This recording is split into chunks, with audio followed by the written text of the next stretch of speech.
Abrir as escrituras lá no livro de Atos. Essa semana eu fiz, enquanto estava ali às tardes, ouvindo e participando do plenário, o Senhor me deu algumas mensagens. Mas quis o eterno Deus que eu pregasse nesse texto para você nessa noite, e Ele sabe por quê. Um texto que eu já devo ter pregado aqui há uns 6 anos atrás. Atos 16. Atos 16. Só que a mensagem é com tema e divisão diferente, mas é a mensagem do texto. Atos 16, e eu vou pedir à igreja para ficar de pé. Atos 16, de 6 a 10. Atos 16, de 6 a 10. Atos 16, de 6 a 10. Quem encontrou, diga, achei. Quem não encontrou, me ajude. Atos é fácil, pessoal, dá para a gente achar. De 6 a 10, eu vou ler o texto. Ouça com atenção. E percorrendo a região frígio-gálata, tendo sido impedidos pelo Espírito Santo de pregar a palavra na Ásia, defrontando Mísia, tentavam ir para a Bitínia, mas o Espírito de Jesus não o permitiu. E tendo contornado Mísia, desceram a Troade. À noite sobreveio a Paulo uma visão na qual um varão macedônio estava em pé e lhe rogava, dizendo: passa a Macedônia e ajuda-nos. Assim que teve a visão, imediatamente procuramos partir para aquele destino, concluindo que Deus nos havia chamado para lhes anunciar o Evangelho. Oremos ao Senhor. Feche os seus olhos. Peça ao Deus eterno para falar ricamente ao teu coração nesta noite, em nome de Jesus. Pai, nós te agradecemos, Pai, porque nós não somos nada. Deus, como disse Salomão, e é verdade sobre mim, eis que não passo de uma criança, nem sei como me conduzir, mas obrigado, porque eu tenho um pai, e eu tenho o maior de todos os pais, e essa é a mesma situação do teu povo que aqui está. Nós temos um pai que nos amou a ponto de dar seu filho na cruz por nós.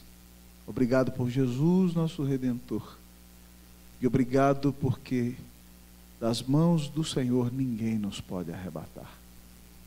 Obrigado porque temos a certeza de que somos teus. E ainda que enfrentemos momentos de vicissitude, o Senhor é o Deus que nos abençoa, que nos consola, que nos anima. Nessa noite, Deus, quero pedir ao Senhor que exalte o nome de Jesus aqui, mas que o Senhor fale com a tua noiva. Que a tua noiva aqui, neste corpo do Guará 2, se sinta amada, consolada por ti, animada pelo Senhor. E que ela, Deus, ó Pai, busque a tua face cada vez mais e mais. E confie no Senhor, espere em ti. E queira viver para obedecer a tua palavra. Exalta o nome de Jesus, Pai. E fala com teu povo. Nós queremos perceber a presença do Senhor neste lugar. Em nome de Jesus. Para a glória de Jesus. Amém. Assentai-vos, queridos.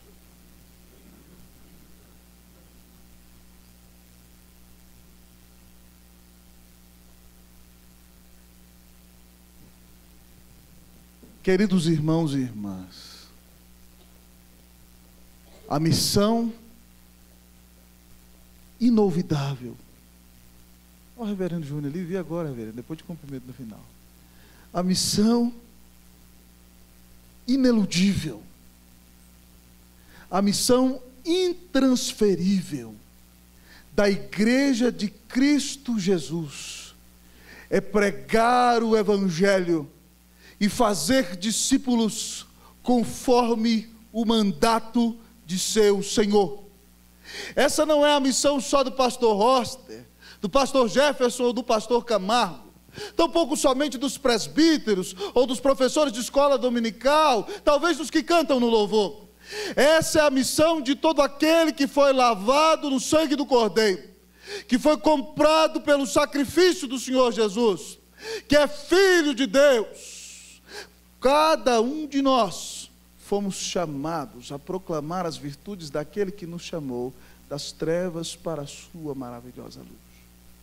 Mas, amados irmãos, para que façamos corretamente a obra de Deus e cumpramos o chamado que temos de pregar o Evangelho a toda criatura e fazer discípulos lá no seu prédio, lá na sua casa, lá na sua rua, lá no seu trabalho, é extremamente importante que você compreenda algumas verdades extremamente claras sobre a missão. E ao olhar para esse texto aqui, Deus me deu uma mensagem objetiva e clara para você, na qual Ele vai trazer para mim e para você, vai nos revelar nessa noite os axiomas da missão. Os axiomas da missão. E talvez você não saiba, pastor, o que é um axioma? É uma verdade clara. É uma proposição que não carece de demonstração. Deus hoje quer mostrar para você quais são os axiomas da missão. Enquanto você faz a missão da vida cristã, enquanto você prega o Evangelho, enquanto você dá testemunho, enquanto você vive na presença do Senhor, o que você precisa saber para exercer corretamente o chamado que você tem diante do Senhor. É por isso que o Senhor apresenta a você nessa noite os axiomas da missão. E o primeiro deles que o texto nos mostra, amados irmãos, é o seguinte: Deus é soberano. Primeiro axioma da missão é: Deus é soberano. Vamos lá, vamos repetir comigo? Vamos lá? Deus é soberano. Repita mais, eu preguei só 2 vezes à noite esse mês aqui, então você pode repetir, mas tem tempo que você não repete, então vamos lá de novo, vamos lá? Deus é soberano. Diga para o seu irmão: Deus é soberano. Fala para ele: Deus é soberano. Fala na tua vida, fala para ele. Então vamos olhar para o texto aí, versículo de número 6, nós vamos ler nessa noite, e versículo de número 7, eu leio 6, a igreja o 7. E percorrendo a região frígio-gálata, tendo sido impedidos pelo Espírito Santo de pregar a palavra na Ásia,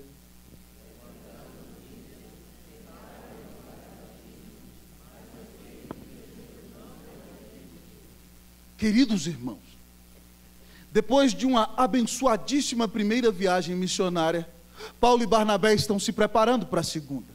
Mas vocês se lembram muito bem que João Marcos ficou com medo, talvez sentiu saudade da mãe e os abandonou no meio da primeira viagem. E Paulo é um homem muito dinâmico, um pregador fervoroso e que gosta de trabalhar com gente comprometida.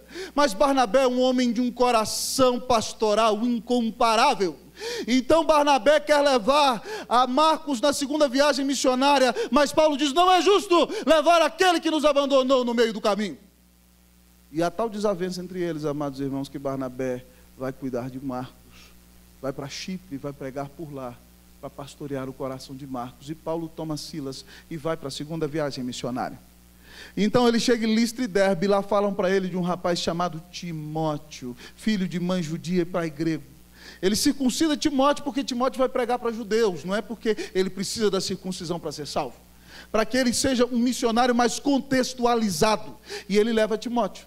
Então, amados irmãos, eles têm o grande projeto missionário de pregar na província romana da Ásia, onde fica a Turquia, onde ficava a grande cidade de Éfeso, que era uma das 7 maravilhas do mundo antigo. Mas de repente a Bíblia diz que eles estão se dirigindo para ali.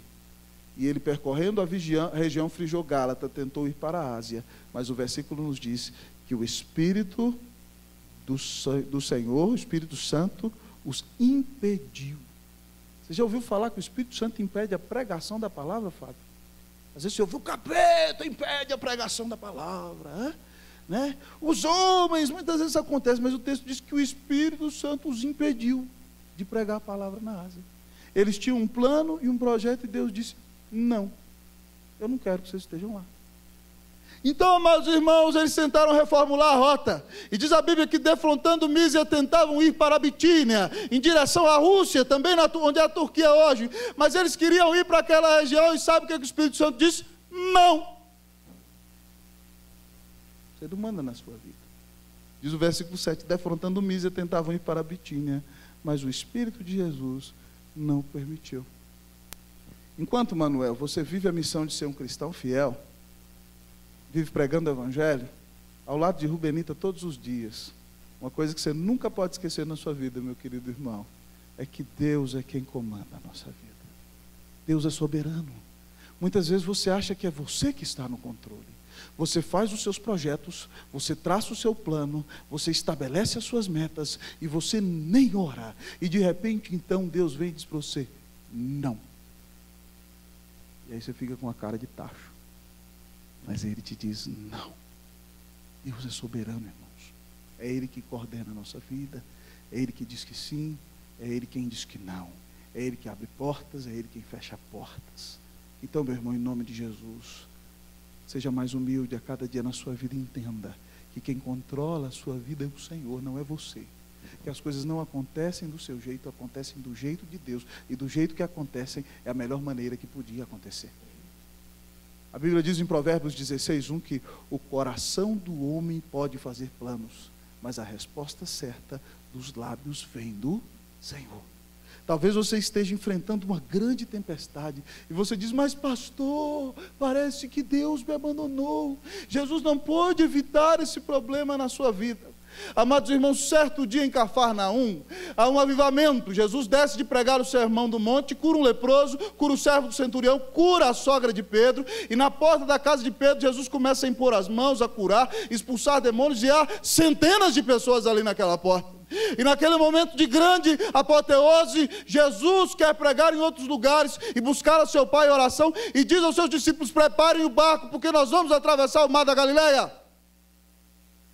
E um escriba disse, mestre, te seguirei para onde quer que for. Jesus, meu filho, o negócio é o seguinte, eu não tenho travesseiro, né? As raposas têm suas covas, os passarinhos seus ninhos, eu não tenho nem casa própria, nem lugar para morar. E ele não segue a Jesus. Outro discípulo me deixa eu sepultar meu pai. A gente nem sabe se o pai dele tinha morrido. Jesus, deixa os mortos sepultarem os mortos, eu sou a prioridade da sua vida. E eles entram no barco e o seguem, amados irmãos. E sabe para onde Jesus os leva? Para o meio da tempestade. Sabe quem levou-os para a tempestade? Jesus. Eles estão no meio da tempestade. A Bíblia diz que o barco é varrido pelas ondas. Imaginem ondas gigantescas vindo sobre o barco, sendo arremessado de um lado para o outro, eles gritando, morrendo de medo de morrer. E quem os levou para a tempestade? Jesus. Deus é soberano. Ainda no meio das tuas tempestades. E na tempestade eles voltam a orar, se aproximam do Senhor. Senhor, salva-nos, perecemos. O Senhor os repreende, por que vocês estão tão amedrontados, homens de pequena fé? E mostra para eles e fala, mar, acalma-te, vento, emudece-te. Eu gosto de pensar que talvez naquela noite as ondas vinham e Jesus se levanta, mar, tranquiliza. Tinha uma expressão no Chile que o pessoal falava, tranquilo, tranquiliza, vento.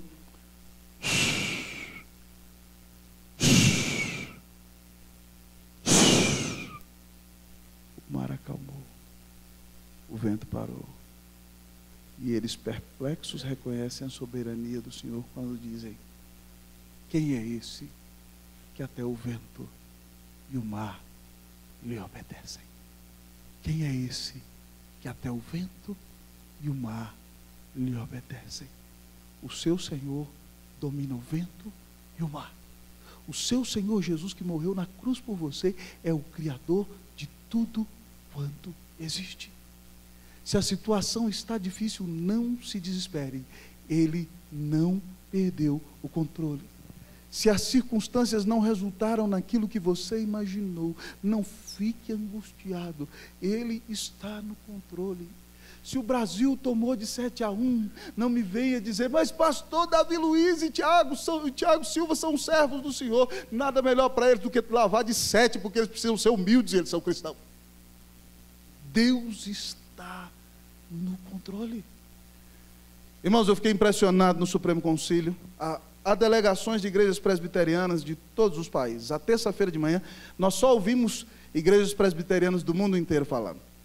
Foi muito interessante. Na quarta, nossos irmãos queridos do Chile estiveram lá, nos convidaram para pregar no Chile, até mandaram um abraço para a nossa igreja. Mas o que me impressionou foi um pastor, amados irmãos, que veio do Paquistão. Ele era pastor de uma igreja de 3.000 membros no Paquistão. E vocês sabem que o Paquistão é um país extremamente fechado para o Evangelho, dominado pelo Islã. Mas ele é pastor de uma igreja de 3.000 membros no Paquistão. E no Paquistão, se alguém fala contra Alá, ou reage contra qualquer pessoa que diz estar lutando em nome de Alá, essa pessoa corre risco de vida. E esse pastor estava lá no seu país pregando o evangelho, e vieram os muçulmanos queimar a sua igreja, que tem 3.000 membros, e os crentes não aceitaram, e botaram os muçulmanos para correr, e lhes deram uma boa coça. Sabe o que aconteceu? O pastor foi acusado de crime de alta traição, e decretaram a morte dele, e ele teve que sair fugido do seu país. E ele compartilhou com outro colega, porque eu nem tive tempo de conversar com ele, mas vou atrás dele, quero trazê-lo aqui. Quando ele abriu a foto do seu iPad e mostrou a foto do seu filho de 9 anos, que ele já não vê há 7 meses, ele se derramou em lágrimas. E ainda assim, Deus está no controle. Não se desespere, irmão. Não se rebele. Talvez as circunstâncias não resultaram naquilo que você esperava. Mas sabe onde está o Senhor? No lugar onde sempre esteve. No trono. Ele domina sobre tudo. Ele te ama. E Ele disse que todas as coisas cooperam para o bem daqueles que amam a Deus. Enquanto você vive a missão, enquanto você prega o Evangelho, não se esqueça, Deus está no controle.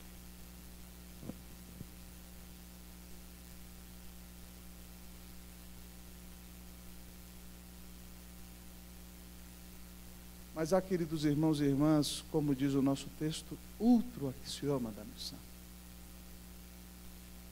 Outra verdade tácita e clara diante dos nossos olhos no texto, que nos revela de que além do fato de que Deus esteja no controle, um outro axioma da missão é o seguinte: Deus nos conduz. Deus está no controle, mas Deus nos conduz. Diga para o seu irmão nessa noite, pegue na mão dele com carinho e fala: Deus te conduz. Fala: Deus conduz a tua vida. Fala para ele: Deus está te guiando pelo Espírito dele, pela palavra dele. Muito bem, devagarzinho, com carinho, pregando para dar esperança ao coração do seu irmão. É isso, muito bem, parabéns, nota 10. Vamos ler, irmãos, aí, em nome de Jesus, o versículo 8 eu vou ler e a igreja lê o 9. E tendo contornado Mísia, desceram a Troade.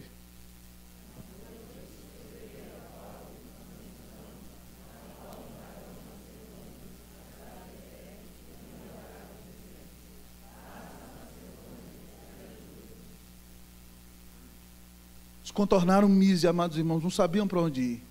Desceram em Troade.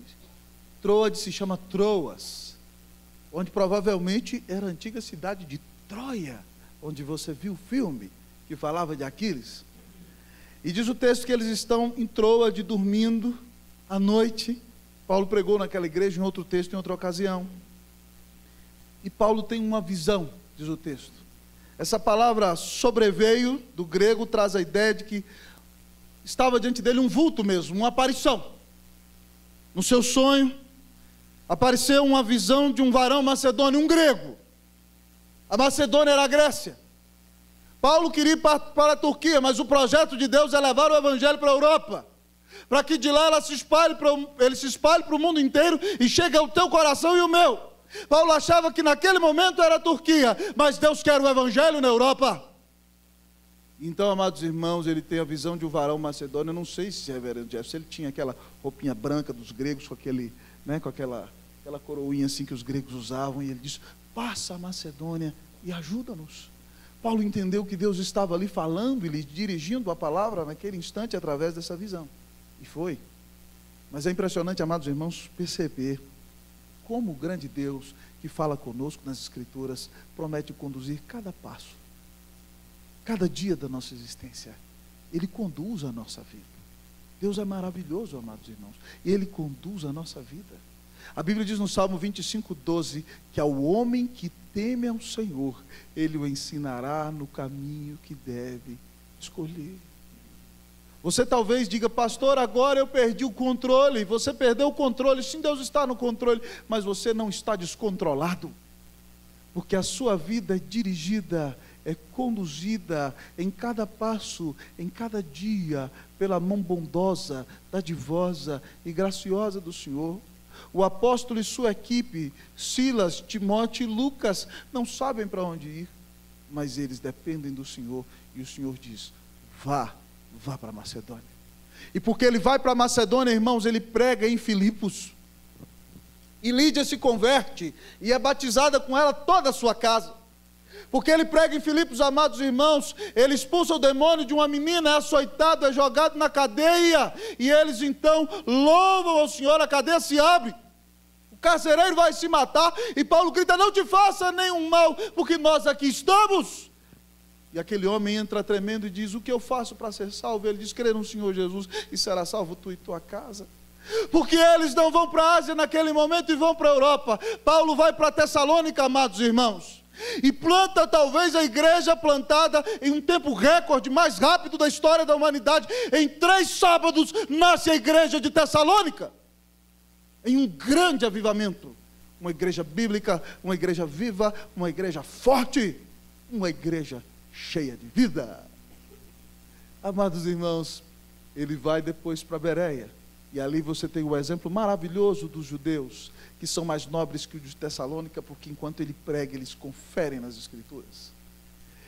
E porque ele vai para aquele lugar, ele vai para Atenas, amados irmãos, onde debate apologeticamente com os filósofos e pensadores gregos. Ele prega na praça, ele prega na sinagoga, ele prega no Areópago, na colina de Marte, onde combate os filósofos pregando o Evangelho de Jesus, nos dando o exemplo talvez da maior expressão de evangelização contextualizada em toda a história da humanidade. Porque ele vai, amados irmãos, para a Europa e não vai para a Ásia, ele vai para Corinto, e fica ali 1 ano e meio, e mesmo sofrendo grandes dificuldades, o Senhor mostra para ele que ele tem muito povo naquela cidade, Débora, e a igreja cresce ali, e é uma bênção naquele lugar. E porque ele não foi para a Ásia e foi para a Europa, na sua Bíblia hoje você lê uma cartinha maravilhosa que te manda encher-se de alegria, que é a carta aos Filipenses. Porque ele foi para a Europa guiado por Deus e não foi para a Ásia. É que você tem o prazer hoje de ler a carta aos Tessalonicenses, que mostra o amor de Deus pelo seu povo, escolhendo o seu povo, e o amor dos pregadores do Evangelho pela igreja do Senhor Jesus. Você tem 2 Tessalônica, que te fala da vida no porvir, da vinda do Senhor. Você tem 1 Coríntios, que é uma carta que resolve todos os problemas da igreja, e 2 Coríntios, onde você aprende a como uma igreja não deve tratar o seu pastor, e como um pastor deve pastorear uma igreja rebelde. Porque ele não foi para a Ásia e foi para a Europa. Deus fala com você hoje, na sua palavra, na sua escritura. Que bênção maravilhosa é saber, amados irmãos, que Deus nos conduz. Muitas vezes as coisas não saem do jeito que a gente quer, do jeito que a gente planeja. Mas como Deus é maravilhoso e conduz a nossa vida. Eu me lembro, amados irmãos, no ano de 2007, final de 2006, o último semestre, Deus já tinha colocado no meu coração que eu tinha que sair do Chile.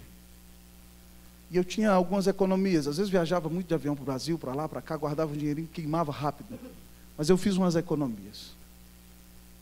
E tinha um presbítero da nossa igreja, o Dr. Hernan Zárate, um dos melhores cardiologistas chilenos, que dava palestras no mundo inteiro. E ele fez um curso de inglês num lugar que era o melhor curso de inglês de Santiago do Chile.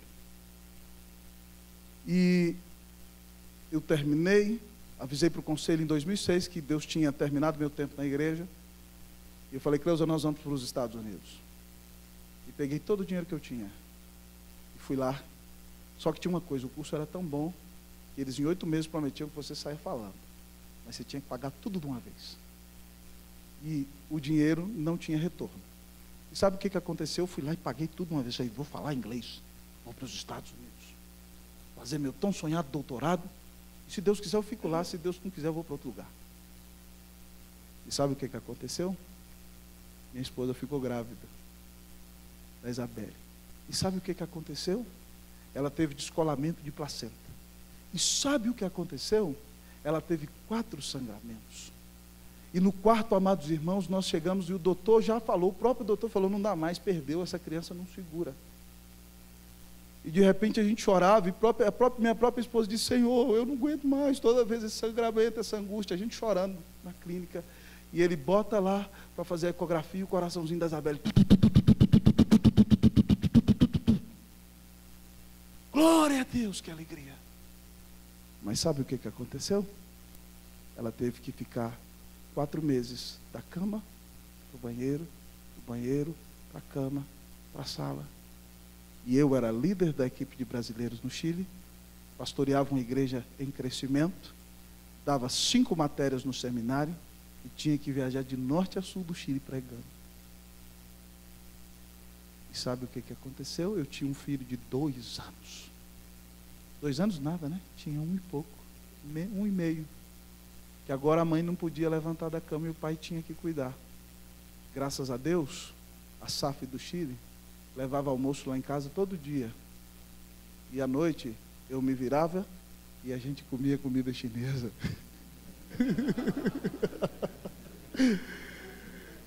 E sabe o que aconteceu? Eu não fui no curso de inglês. Eles não devolveram meu dinheiro. Eu fui lá, reclamei, levei atestado médico. Eles falaram, está vendo essa letrinha pequena? O senhor assinou que não ia ter devolução. E eu perdi todo o meu dinheiro.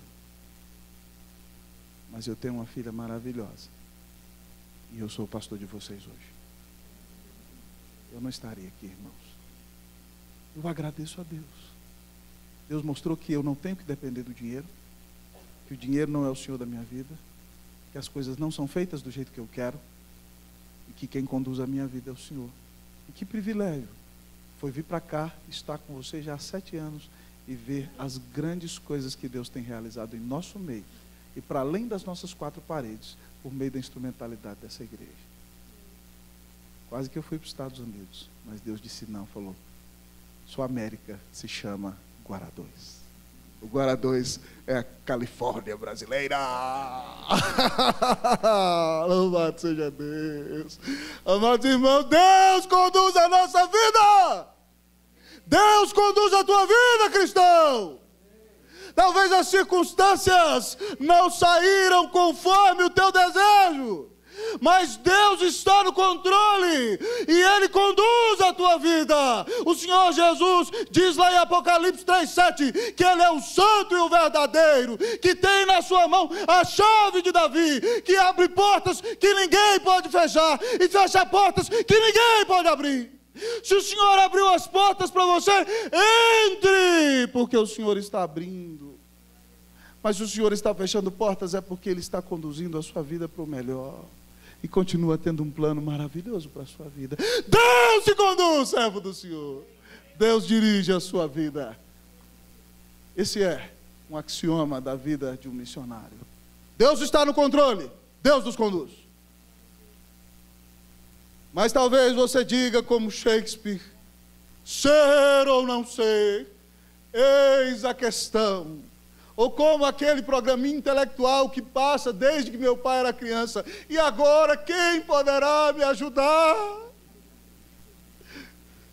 O próximo axioma da missão é que Deus está no controle, o primeiro.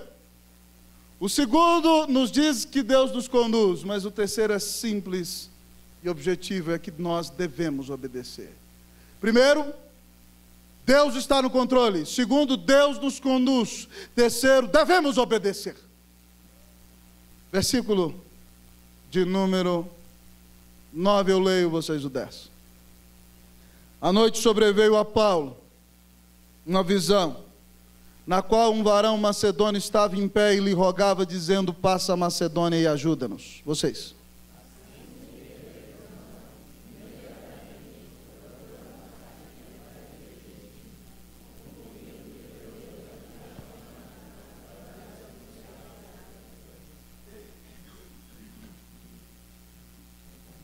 Irmãos, Paulo não questionou. Paulo não disse, mas Deus, eu queria ir para a Ásia. Deus, aquela cidade tão grande. Deus, aquela capital. Deus, muitas pessoas podiam crer lá. Depois ele vai, é uma bênção. Eu podia ser o pastor da maior igreja do mundo em Éfeso. Deus, Paulo não diz isso, irmãos. Paulo não fica chorando, mas Deus, olha a Bitínia, como é que o senhor esquece da Bitínia? Não, irmãos. Paulo ouve a voz do Senhor. E o texto diz que assim que ele teve a visão, imediatamente. O texto, a expressão do grego é naquele exato momento. Imagina ele lá dormindo de noite, ele está deitado de madrugada, ele acorda, meu povo, Silas, meu filho, acorda, vamos lá, Timóteo, Lucas, vamos embora, vamos fazer as malas, chegou o chamado missionário, e assim que teve a visão, imediatamente procuramos partir para aquele destino. Foram para Macedônia, amados irmãos, concluindo, ou seja, pensaram, ouviram a visão, que Deus nos havia, usaram seu raciocínio para entender, que Deus nos havia chamado para lhes anunciar o Evangelho. E porque eles obedeceram, a Europa foi conquistada para Jesus. E o Evangelho chegou às Américas e a outros lugares do mundo, porque aqueles irmãos resolveram obedecer. Quero perguntar para você, meu irmão, você quer verdadeiramente obedecer ao Senhor? Ou você acha que Deus é como uma divindade pagã que só tem a obrigação de fazer aquilo que está no seu coração? Você muitas vezes, meu irmão, vive com Deus como se Deus fosse um carrinho de supermercado. Me dá, me dá, me dá, me dá, me dá. E você vai orar, me dá, me dá, me dá, me dá, me dá, me dá, me dá, me dá. E vai enchendo o carrinho. Não há nada de errado com pedir. Mas você tem adorado a Deus.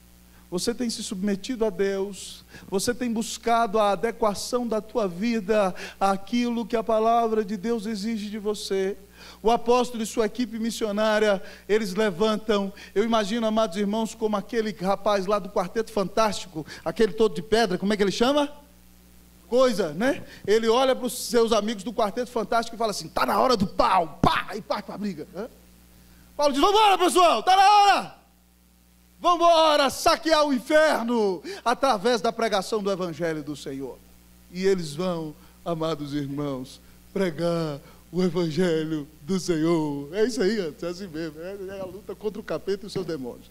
Aqui, amados irmãos, concluindo que Deus nos havia chamado para anunciar o Evangelho. E eles ganharam milhares de almas para o Senhor. Meu irmão, você é chamado para levar o Evangelho de Cristo às pessoas, onde você estiver. Eu quero dizer para você que o meio através do qual Deus escolheu para que seus eleitos venham a Ele, é a pregação do Evangelho. E eu quero que você imagine, amado irmão, que aquelas pessoas que estão próximas a você no seu trabalho, não irão para o céu, se o Evangelho de Cristo não lhes for anunciado. Porque Deus chama o seu povo para si, através da pregação do Evangelho. Eu quero que você entenda, amado irmão, que esse país não vai mudar se você não pregar o Evangelho. Hoje, amados irmãos, depois de pregar lá na igreja do reverendo Edinaldo, igreja presbiteriana do Marinas Praia Sul, uma igreja jovem de 12 anos, com 300 membros, eu fui almoçar com alguns pastores. E tive o privilégio, amados irmãos, de conhecer um pastor presbiteriano, que foi um presidiário. E ele nos contava da sua maldade. Uma vez pegou o revólver e quase matou seu pai.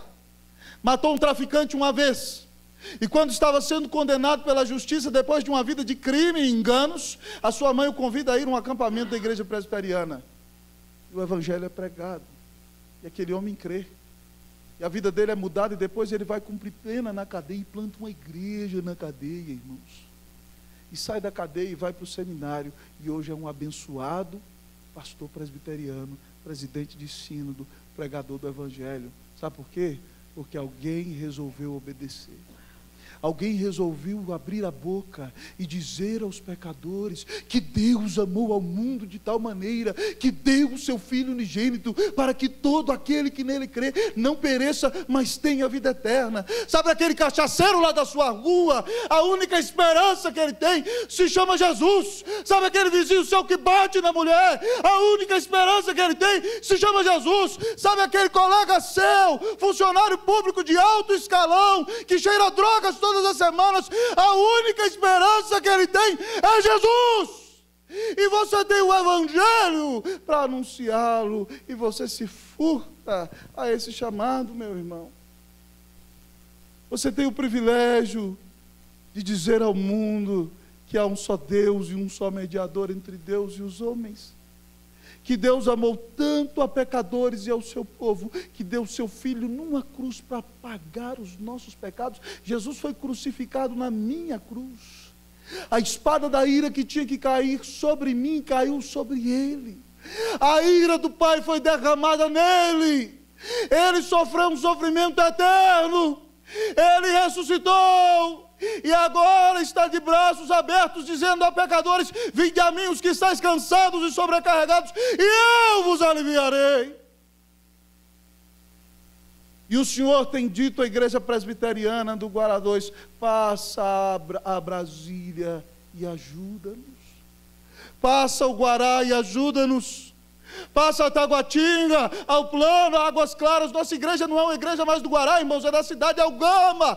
Passa a esses lugares e ajuda-nos. E você só está preocupado com ganhar dinheiro e ter um salário melhor. Que coisa triste, né?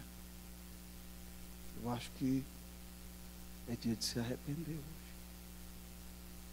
Não tem nada de errado querer ter um melhor salário, não. Mas se esse é o maior objetivo da sua vida, você está perdido. Em nome de Jesus, meu querido irmão, está na hora de sacudir a poeira. Está na hora de sair desse egocentrismo. Está na hora de abrir a boca. O ano que vem, nós vamos começar nessa igreja, depois do carnaval, o culto das 5h30. E eu oro a Deus para que ele seja tão cheio como o das 7 horas. E Deus vai nos dar direção. E nós vamos ganhar almas nessa cidade. Nós vamos dizer aos pecadores o quanto o Senhor os amou. E que eles podem ser reconciliados com Deus e ter suas vidas transformadas por causa do que Jesus fez na cruz. Basta que eles creiam que Jesus é o Filho de Deus, o único mediador entre Deus e os homens. O Senhor está te chamando para servi-lo, para abrir a boca, para ser uma bênção aqui. Talvez hoje o Senhor está te chamando também para ser um missionário em terras longínquas, talvez no Paquistão, talvez no Amazonas, onde está lá a Esther, missionária desta igreja, o Chico e a Rose. Talvez Deus está te chamando para fazer algo maravilhoso na sua vida, irmão. Hoje dizendo: a quem enviarei? Quem irá por mim? Qual será a sua resposta? Será a de Isaías? Eis-me aqui, envia-me a mim. Que você, irmão, se levante e diga: eu vou parar de viver para mim mesmo. Eu vou parar de ser um egocêntrico. Eu vou parar de me contentar vendo famílias se destruindo, pais se levantando contra os seus filhos, filhos assassinando pais, maridos agredindo as suas mulheres, mulheres enganando os seus maridos. Irmãos, o que pode mudar o coração dessa nação? Só o Evangelho de Jesus. E você tem em suas mãos a arma mais poderosa do universo. E o que você tem feito? Escondido, guardando escondido, como um 007 da fé. Bond, James Bond, pecador, miserável, egoísta. Em nome de Jesus, não seja isso não. Falo com muito amor para você. Diga: Senhor, eu quero usar a minha vida para pregar teu Evangelho. Eis-me aqui, envia-me a mim. Que a nossa igreja seja uma igreja evangelizadora, uma igreja que fala da cruz, uma igreja que prega aqui, ali e além. Como está a sua vida nessa noite, meu irmão? Como está o seu coração? Deus está no controle. Ainda que a situação esteja difícil, não se desespere. Deus está no controle. Pastor, mas o que eu vou fazer? Deus vai te conduzir, vai orar todo dia, vai ler a Bíblia e pede ao Senhor que te dê sabedoria. Ele vai te dar. Ele diz que todo aquele que pede sabedoria a Deus recebe. Mas em nome de Jesus, dispõe a sua vida para a missão mais preciosa do universo. Porque Deus teve um único filho e fez dele um pregador. Deus teve um único filho e fez dele um salvador. E você tem o privilégio de participar, colocando a sua vida para que mais pessoas conheçam o Senhor. O que você fará diante do chamado do Senhor? Você vai cumprir a missão? ou vai fugir como um péssimo cristão. Paulo, no final da sua vida, disse: combati o bom combate, completei a carreira, guardei a fé. Mas muitos cristãos andam dizendo por aí: combati o mau combate, saí na carreira e perdi a fé. Qual será a sua resposta? Que você diga para o Senhor nessa noite: eis-me aqui, envia-me a mim. Oremos ao grande Deus. Equipe à frente, por favor, vamos cantar.